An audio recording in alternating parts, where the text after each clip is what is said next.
এক কুখ্যাত বাউল গান গাইতে যে আল্লাহর শানে বেয়াদবি করেছে, শরীয়ত মোতাবেক তার শাস্তি মৃত্যুদণ্ড।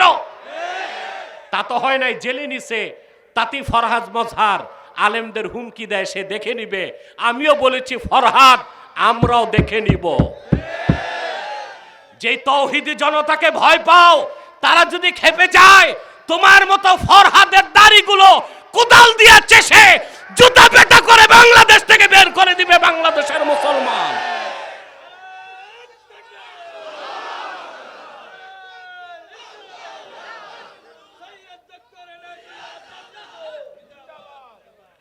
প্রিয় সুধী, টকশোতে যে ফরহাদ আমাকে বলে, আমাকে সরকার গ্রেফতার করে না কেন? কালকে না পরশু এক টকশোতে যে বলে সে যে আব্বাসী মৃত্যুদণ্ড চায়, তা গ্রেফতার করে না কেন সরকার? তা আমাকে 16 বছর গ্রেফতার করে নাই কেন? চুরি করে জেলে যাওয়া আর ইসলামের পক্ষে কাজ করে জেলে যাওয়া পার্থক্য আছে। পয়গম্বর ইউসুফও জেল খেটেছেন, মুসলমান জেলকে ভয় পায় না। তবে কে জেলে যাবে আর কে যাবে না, কার ফাঁসি হবে হবে না, ফয়সালা জমিনে হয় না আসমানে হয়। 16 বছর তো যাই নাই, নিতে পারে নাই, চেষ্টা তো করছে।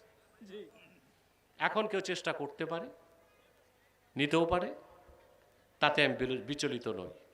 কিন্তু আল্লাহ তার হাবিবের শানের খেলাফ কোন বক্তব্যকে আমি মেনে নিব না। এই বক্তব্য যেই দিবে তার মৃত্যুদণ্ড চাই। প্রশাসন মৃত্যুদণ্ড দিবে না, এক সময় বিরক্ত হয়ে মুসলমান আইন হাতে তুলে নিতে বাধ্য হবে। বাংলাদেশের সবচেয়ে বড় অভিশাপ হচ্ছে বুদ্ধিজীবীরা। এদের এক দলকে কন্ট্রোল করে র, আরেক দলকে কন্ট্রোল করে সিআইএ। এরা যারাই গভর্নমেন্টে আসে তাদেরকে মিসগাইড করে, ডেসপারেট করে, জনগণের মোটিভকে ঘুরিয়ে দিতে চায়। যেমন এখন সবাই লালনের অনুসারী, বাউলদেরকে নিয়ে ব্যস্ত। গোপনে এই সরকার কি চুক্তি করতেছে আল্লাহ তাআলাই ভালো জানেন। পোর্ট তো দিয়ে দিছে, লালদিয়া পোর্ট দিয়ে দিয়েছে সুইজারল্যান্ডকে, নেদারল্যান্ডকে। পানগাঁও পোর্ট দিয়ে দিয়েছে সুইজারল্যান্ডকে। নিউ মোরিং কন্টেইনার টার্মিনাল দিয়ে দিয়েছে ডিপি ওয়ার্ল্ডকে। এটা আবুধাবির কোম্পানি, চালায় ইহুদিরা। তো তিনটাই তো দিয়ে দিলেন, রাখলেন কি? একদিকে হয়েছে রায়, আরেকদিকে এই 3টা পোর্ট চুক্তি হয়ে গেছে। এখন আন্দোলন হচ্ছে বাউলদেরকে নিয়ে। এখন কি হচ্ছে জানা যাবে 1 সপ্তাহ পরে। আপনার বাঙালিকে এভাবে শুধু আন্দোলন করে রক্তই দিয়ে যাবেন? কবে আপনারা ঐক্যবদ্ধ হবেন? দিনের স্বার্থে, দেশের স্বার্থে কবে এক প্ল্যাটফর্মে আসবেন? আপনারা অর্থের কাছে বিক্রি হয়ে যান, ভালো মানুষকে নির্বাচিত করেন না, ঠিক কিনা? এই দেশে অধিকাংশ লোক নির্বাচিত হয় দুর্নীতিবাজ, যারা পয়সা দেশের টাকা চুরি করে বিদেশে পাচার করে।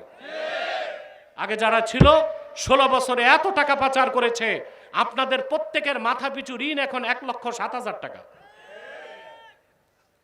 কত? ডক্টর জালাল সাহেব অর্থনীতিবিদ, ওনার গবেষণা থিসিস হচ্ছে ব্যাংক নোট নিয়ে। আমি জানি না বাংলাদেশ সরকার তারে কাজে লাগাতে পারবে কিনা, তবে কাজে লাগাতে পারলে তিনি দেশকে অনেক কিছু দিতে পারবে ইনশাল্লাহ। আমি তার বইটা দেখেছি, যে বইটা তিনি লিখেছেন। বইটার প্রকাশনা উৎসবে আমাকে দাওয়াত করেছিলেন, আমি গিয়েছিলাম। তো বলছিলাম আমাদের এখন মাথাপিছু ঋণ হচ্ছে 1,07,000 টাকা প্রত্যেকের। এটা হচ্ছে দুর্নীতির কারণে। যে কথা বলছিলাম, বুদ্ধিজীবীরা সবচেয়ে বড় অভিশাপ। এখন আমাদেরকে আরেক দল বুদ্ধিজীবীর সাথে ফাইট করতে হচ্ছে। এই বুদ্ধিজীবী নতুন কিছু না, মক্কার কোরাইশ কাফেরদেরও বুদ্ধিজীবী ছিল। বড় বুদ্ধিজীবী ছিল আবু জেহেল, আরেকটা ছিল আখনাস বিন শরিক। কি নাম? একদিন সে আবু জেহেলকে এসে বলে, আমি তোমাকে একটা প্রশ্ন করব, উত্তর দিবা? বলে হ্যাঁ। আখনাস বিন শরিক আবু জেহেলকে বলল, আখবিরনি আন মুহাম্মাদিন সাল্লাল্লাহু আলাইহি ওয়াসাল্লাম আসাদিকুন হুয়া আম কাযিব ওয়ালাইসা হা হুনা মিন কুরাইশিন গায়রি ওয়া গায়রুকা ইয়াসমাউ কালামানা আবু জেহেল, আমি তোমার একটা প্রশ্ন করব।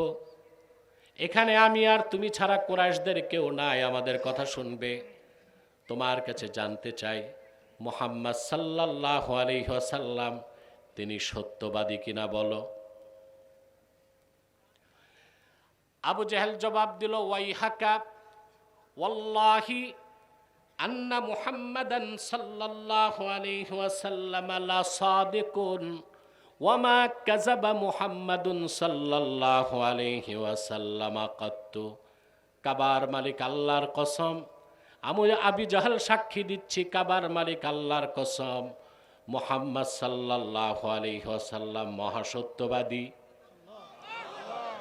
তিনি কোনোদিন একটা অক্ষর মিথ্যা বলেন নাই।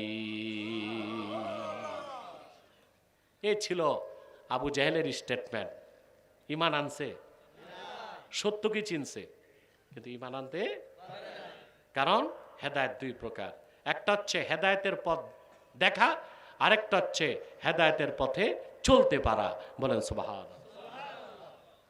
আরেকটা দৃষ্টান্ত দিচ্ছি, সহিহ আল বুখারী কিতাবুল মাগাজি হাদিস নাম্বার 3950। রাসূলুল্লাহ সাল্লাল্লাহু আলাইহি ওয়াসাল্লামের বিশিষ্ট সাহাবী ছিলেন হযরত সাদ বিন মুআজ।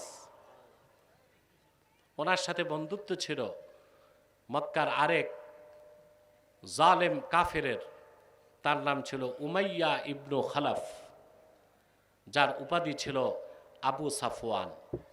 কি নাম ছিল? এই আবু সাফওয়ান ছিল উমাইয়া ইবনে খালাফের উপাধি।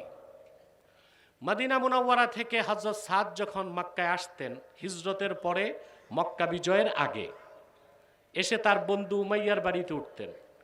আর উমাইয়া যদি কোনো কারণে মদিনা মুনাওয়ারা যেত, সে তার বন্ধু সাদের বাড়িতে উঠত। কথা বুঝতেছেন?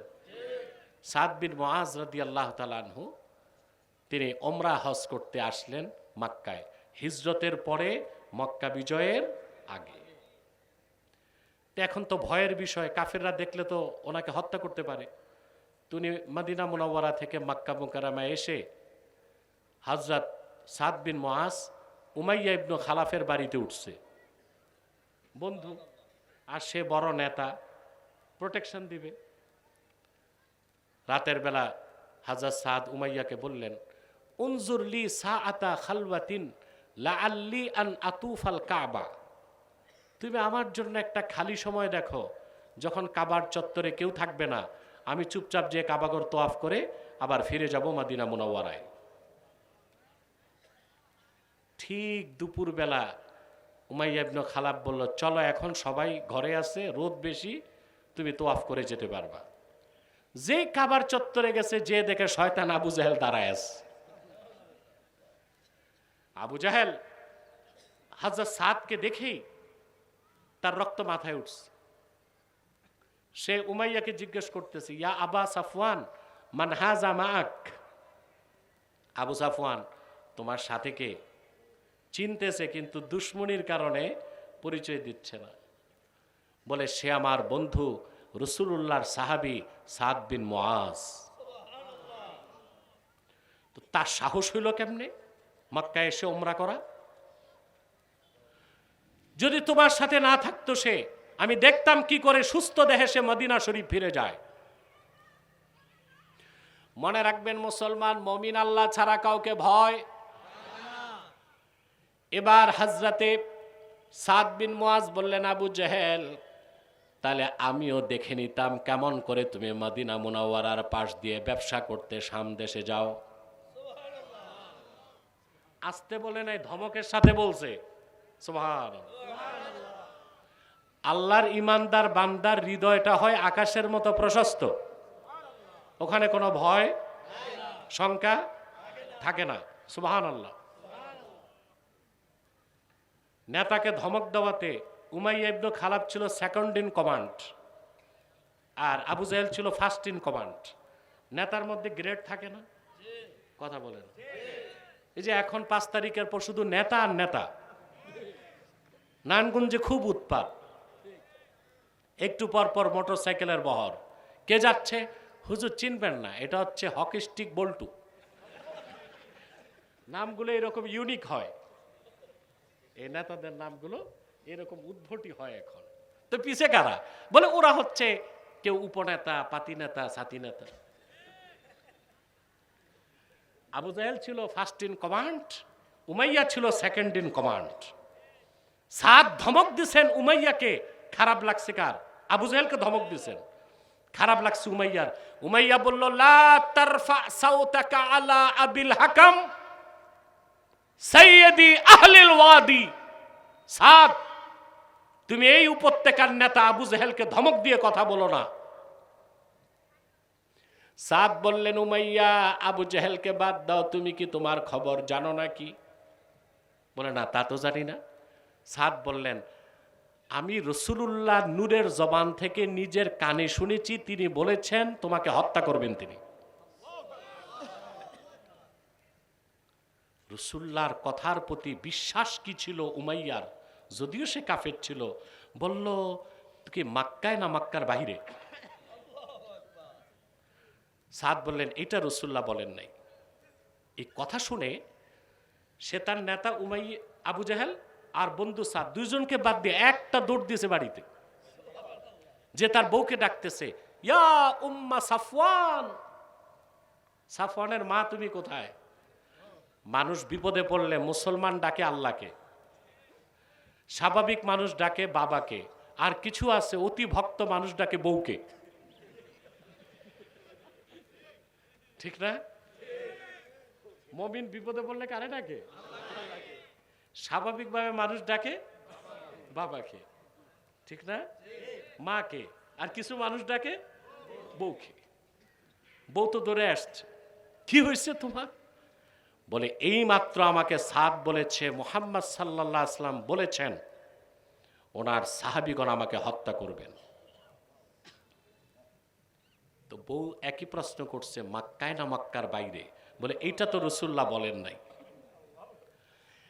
আমি বুঝাতে চাচ্ছি, উমাইয়া ইবনে খালাফ এতটা নিকৃষ্ট কাফের হবার পরও আল্লাহর রাসূলের কথার প্রতি তার অগাধ বিশ্বাস কিরকম ছিল। সে তার বউকে বলল, তুমি সাক্ষ্য থাকো, ওয়াল্লাহি লা আখরুজু মিন মক্কা, আল্লাহর কসম জীবনে আর কোনোদিন আমি মক্কার বাইরে যাব না।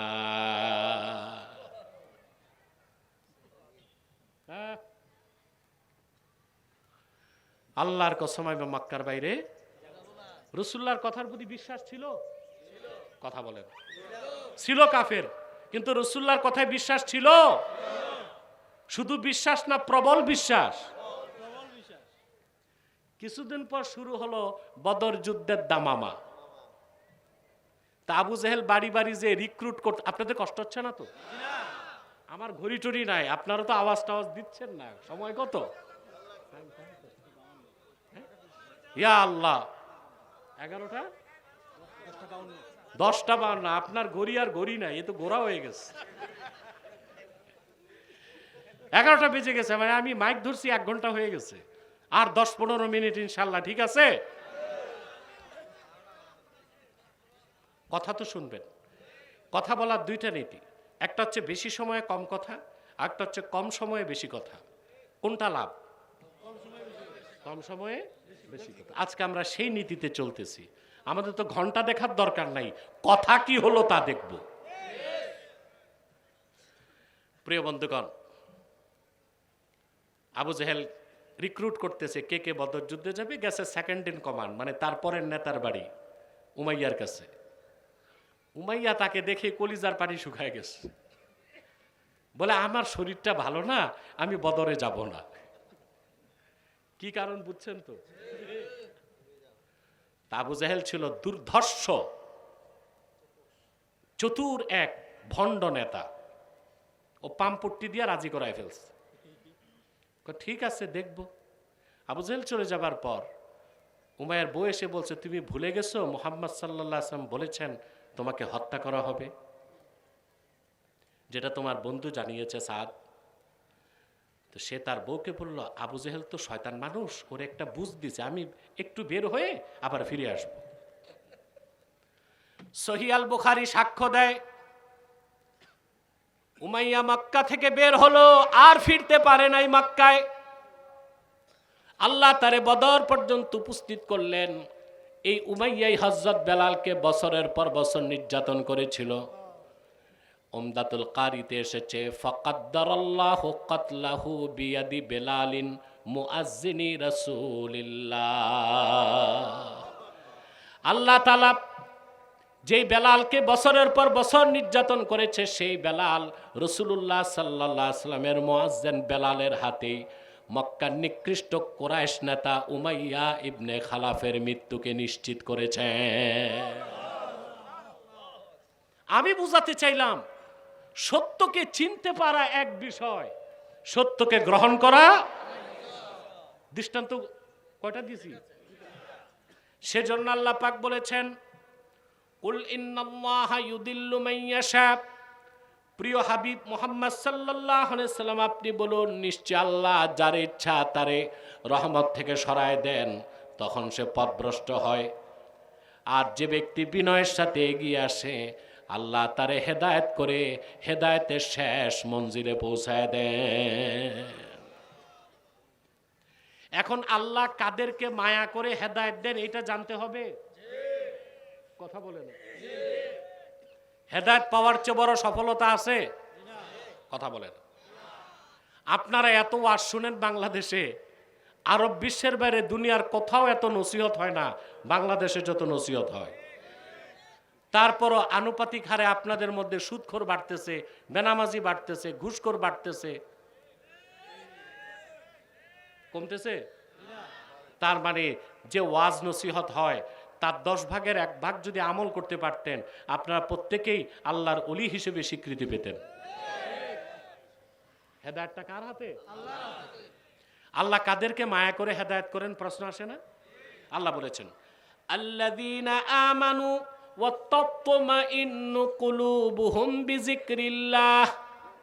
যারা ঈমান এনেছে আর আল্লাহর জিকিরে যাদের অন্তরসমূহ প্রশান্ত হয়ে যায়, আল্লাহ তাদেরকেই হেদায়েত দিয়ে চূড়ান্ত মঞ্জিলে পৌঁছায় দেন। আলা বিযিকরিল্লাহি তাতমাইন্নুল কুলুব।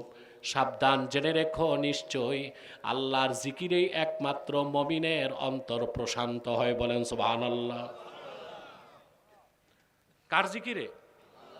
এখন এখানে দুইটা জিনিস বুঝতে হবে, অন্তর প্রশান্ত হওয়ার মানে কি আর আল্লাহর জিকির এখানে অর্থ কি। এই দুইটা জিনিস না বুঝলে আলোচনা অপরিপূর্ণ থাকবে। আমি একটু বুঝাবো। একটা হচ্ছে অন্তর, এটা কোন জায়গায় বলেন তো?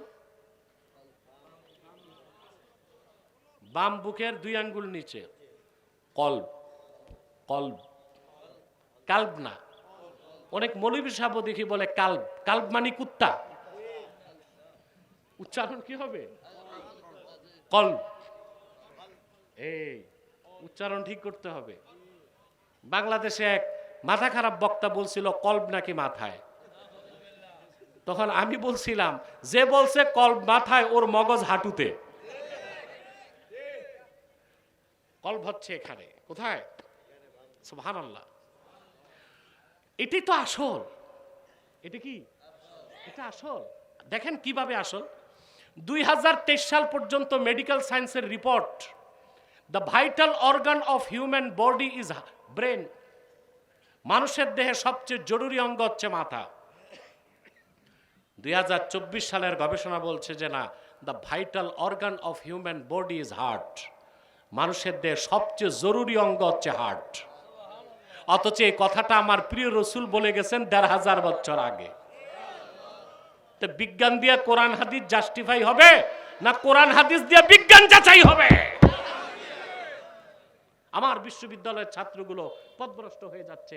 তারা ইসলামকে চিন্তা করতে চায় বিজ্ঞানের আলোকে। না, বিজ্ঞান হচ্ছে লিমিটেড সসীম, ইসলাম হচ্ছে আনলিমিটেড অসীম। সসীম দিয়া অসীম মাপা যায় না, অসীম ইসলাম দিয়ে সসীম বিজ্ঞানকে যাচাই করতে হবে। এটা মনে রাখতে হবে। রাসূলুল্লাহ 1500 বছর আগে বলেছেন দেহে সবচেয়ে জরুরি কি? আল্লাহর হাবিব ইরশাদ করেছেন, আলা ওয়া ইন্না ফিল জাসাদি মুদগাহ ইদা সালাহাত সালাহাল জাসাদু কুল্লুহু ওয়া ইদা ফাসাদাত ফাসাদাল জাসাদু কুল্লুহু আলা ওয়া হিয়াল কলব। সাবধান জেনে রেখো, মানুষের দেহে একটা গোশতের টুকরা আছে, এটা যখন ভালো হয়ে যাবে পুরা মানুষটা ভালো হয়ে যাবে, এটা যখন বরবাদ হয়ে যাবে পুরা মানুষটা বরবাদ হয়ে যাবে। সাবধান জেনে রেখো, সে গোশতের টুকরার নাম হচ্ছে কলব। ওটার নাম কি? কলবে যখন ঈমান ঢুকবে, ইয়াকিন ঢুকবে, এটা পবিত্র হয়ে যাবে, আলোকিত হয়ে যাবে। যখন এই অন্তরে শিরক কুফর ঢুকবে, এটা নাপাক হয়ে যাবে, অন্ধকারে আচ্ছন্ন হয়ে যাবে। ঠিক কিনা? আল্লাহর কত বড় আশ্চর্য সৃষ্টির এই হৃৎপিণ্ড, হার্ট, আপনি চিন্তা করতে পারেন? 4 মাস বয়স মায়ের পেটে যখন তাকে ভ্রূণ, হার্ট চালু হয়, সিস্টল এবং ডায়াস্টল সংকোচন সম্প্রসারণের মাধ্যমে সারা দেহের রক্তকে নেয়, ফুসফুসে পাঠায়, অক্সিজেন মিক্স করে দেয়, আবার কার্বন ডাই অক্সাইডকে ফুসফুস করে বের করে নাক দিয়ে বের করে দেয়। টোটালি জেনারেটের কাজটা হার্ট করতে থাকে। প্রতি মিনিটে 72 বার সিস্টল এবং ডায়াস্টল কম্পন করে। কোনো ব্যাটারি নাই, কোনো চার্জ নাই, কোনো সোলার সিস্টেম নাই, আল্লাহর হুকুমেই চলতে থাকে। কোন মানুষ যদি শুধু তার দেহের মধ্যে আল্লাহর কুদরত গুলো খোঁজে, অন্তত সে নাস্তিক হইতে পারে না। এত বেশি সিস্টেম, কুদরত আল্লাহ মানুষের দেহের মধ্যে রেখে দিয়েছেন। সেজন্যই তো আল্লাহ বলেছেন, ওয়াফি আনফুসিকুম আফালা তুবসিরুন, তোমাদের মধ্যে তো আল্লাহর অসংখ্য নিদর্শন আছে, তোমরা কি তা দেখো না? সুবহানাল্লাহ। তাহলে প্রিয় ভাইরা, এই হৃৎপিণ্ড বা হার্ট, এটাকে বলা হয় কলব। কি বলা হয়? আল্লামা বদরুদ্দিন আইনি লেখেন, সুমিয়াল কলবু কলবান লিতাকাল্লুবিহি, কল্পকে কল্প বলা হয় কারণ এটা ঘোরাঘুরি করে, এক জায়গায় থাকে না, এই জন্য এটাকে কল্প বলা হয়। মানুষ যখন বস্তু জগতের সাথে সম্পর্ক করে, তখন তার কলবটা হয় দুনিয়ামুখী, আর যখন সে ঈমান আনে তখন তার অন্তর হয়ে যায় স্রষ্টামুখী। যখন অন্তরটা দুনিয়ামুখী থাকে তখন সেটা অস্থির থাকে, আর যখন আল্লাহমুখী হয়ে যায় তখন প্রশান্ত হয়ে যায়। সেজন্য আল্লাহ বলেছেন, আলা বিযিকরিল্লাহি তাতমাইন্নুল কুলুব, সাবধান জেনে রেখো, নিশ্চয়ই আল্লাহর জিকিরে মানুষের অন্তরগুলো প্রশান্ত হয়। বলেন সুবহানাল্লাহ। আর এখানে আল্লাহর জিকির অর্থ কি, এটা তো বুঝতে হবে নাকি? সকাল সন্ধ্যার জিকিরটাও জিকির, কাবাগর তোয়াফ করাও জিকির।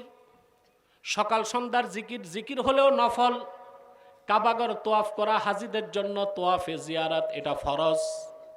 সাফা মারওয়ায় দৌড়ানোটাও জিকির কিন্তু ওয়াজিব। 5 ওয়াক্ত আজানটাও জিকির কিন্তু সুন্নাত।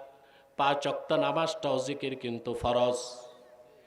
আবার 30 পারা কোরআনটাকেও আল্লাহ জিকির বলেছেন। ওয়ামান আ'রাদা আন যিকরি ফাইন্না লাহু মাঈশাতান দানকা ওয়া নাহশুরুহু ইয়াওমাল কিয়ামাতি আ'মা। আল্লাহ বলেন, ওয়ামান আ'রাদা আন যিকরি, যে আমার জিকির থেকে মুখ ফিরালো। এখানে জিকির মানে কি? জোরে বলেন। ফাইন্না লাহু মাঈশাতান দানকা, তার জন্য রয়েছে একটি সংকুচিত রিজিক। ওয়া নাহশুরুহু ইয়াওমাল কিয়ামাতি আ'মা, আর আমি কবর থেকে তাকে তুলব অন্ধ করে। সে বলবে, ক্বালা রাব্বি লিমা হাশারতানি আ'মা, আয় আমার রব, আমাকে অন্ধ করে উঠাইলা কেন? আমার ওয়াকাদ কুনতু বাসীরা, আমার তো চক্ষু ছিল, দৃষ্টি ছিল। আল্লাহ বলবেন, আমার রাসূল, আমার হাবিব মুহাম্মদ সাল্লাল্লাহু আলাইহি ওয়াসাল্লামের মাধ্যমে আমার জিকির কোরআন পৌঁছেছিল, তুমি সেটা ভুলেছিলা, আজকে আমি আল্লাহ তোমাদের ভুলে আছি। তাহলে যেই জিকিরে অন্তর প্রশান্ত হয় সেটা হচ্ছে কোরআন। মানুষ কোরআন যত পড়বে, কোরআন ভিত্তিক জীবন গঠন করবে, তার ইয়াকিন বাড়তে থাকে। ইয়াকিন বাড়তে বাড়তে বাড়তে বাড়তে অন্তরে আর সন্দেহ থাকে না, তখন অন্তরটা প্রশান্ত হয়ে যায়। এটাকেই বলা হয় স্যাটিসফ্যাকশন অফ মাইন্ড, ইতমিনানে কলব। বলেন সুবহানাল্লাহ। সেজন্য আল্লাহ বলেছেন, আলা বিযিকরিল্লাহি তাতমাইন্নুল কুলুব। কথাগুলো মনে থাকবে? সাদাকাল্লাহুল আযীম ওয়া সাদাকা রাসূলুহুন নবিয়ুল কারীম ওয়া নাহনু আলা যালিকা মিনাশ শাহিদিন ওয়াশ শাকিরিন আলহামদুলিল্লাহি রাব্বিল আলামিন। পাগড়িগুলো আনেন, মুনাজাত করে, মুনাজাত দিয়ে বিদায় দিয়ে দিচ্ছে আপনারা, আর কষ্ট করতে হবে না। কয়েকটা ছাত্র, কয়জন ছাত্র? 9 জন, বহু ছাত্র। এই উঠছো কেন? বসো। বয়ান হয়ে গেলে চলে যেতে হয়, মুনাজাত লাগে না? না আউলিয়া কেরাম আমার মতো গুনাহগার যারা চুপচাপ বসে থাকেন?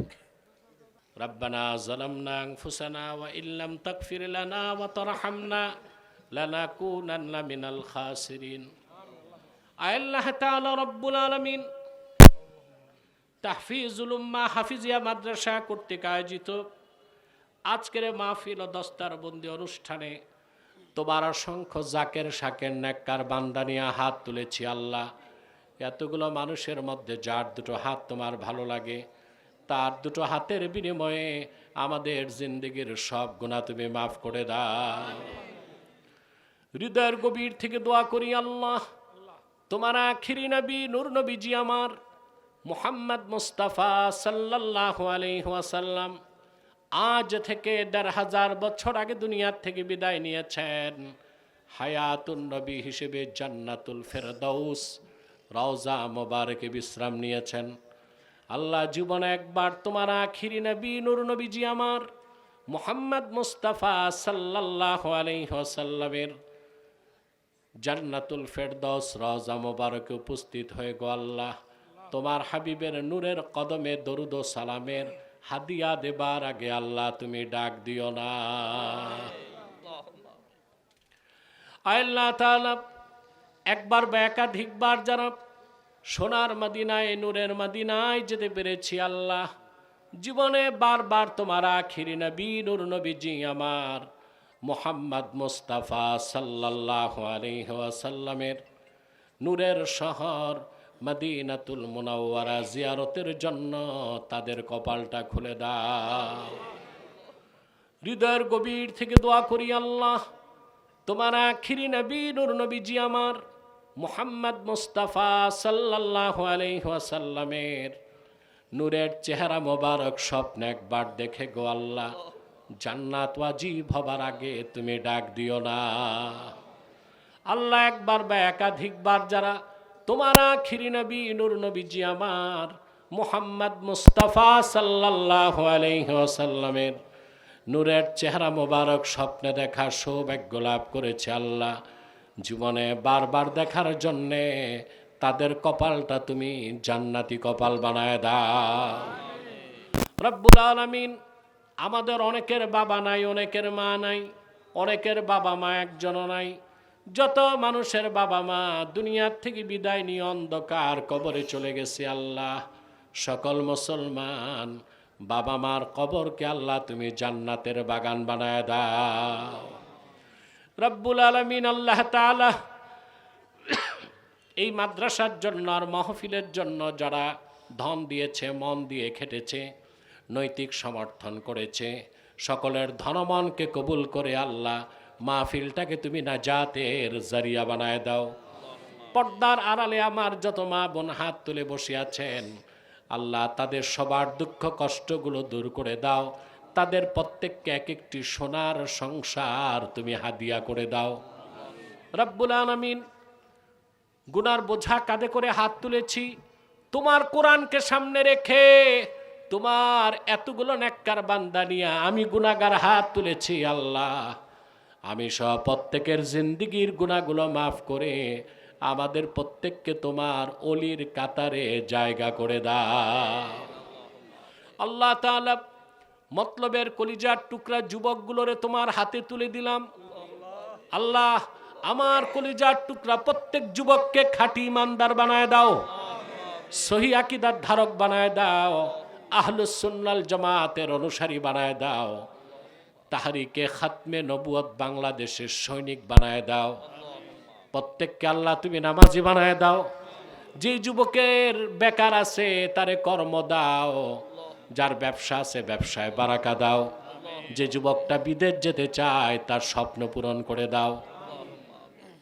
প্রিয় ভাইয়েরা আমার, একটি মিনিট সময় ছেড়ে দিলাম, চক্ষুটা বন্ধ করুন, দিলটা নরম করুন, মাথাটা নত করুন।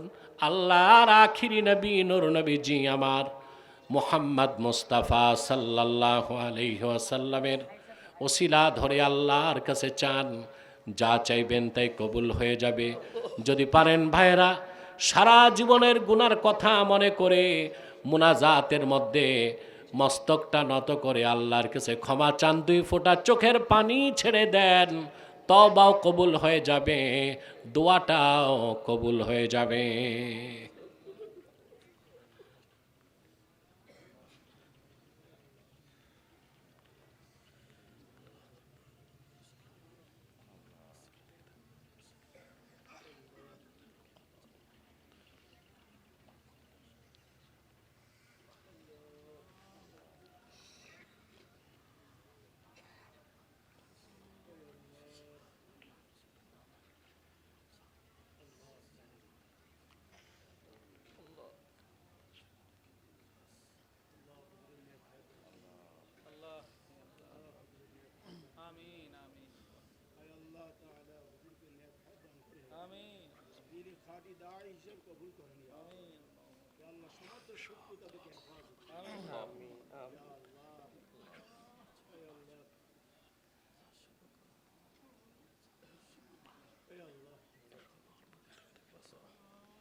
اللهم إنا نتوسل إليك بوسيلة حبيبك المحترم نبيك الخاتم سيدنا وسيد الأبرار نبينا ونبي الأنبياء محمد بن عبد الله نبي الله رسول الله صلى الله عليه وسلم الذي أكملت به قصر النبوة وحكمت لا نبي بعده وأعلنت في القرآن بالبرهان أن محمدًا صلى الله عليه وسلم خاتم النبيين والمرسلين قبل 1500 سنة وصلى الله تعالى على خير خلقه نبينا محمد نور الله وعلى آله وصحبه أجمعين برحمتك يا أرحم الراحمين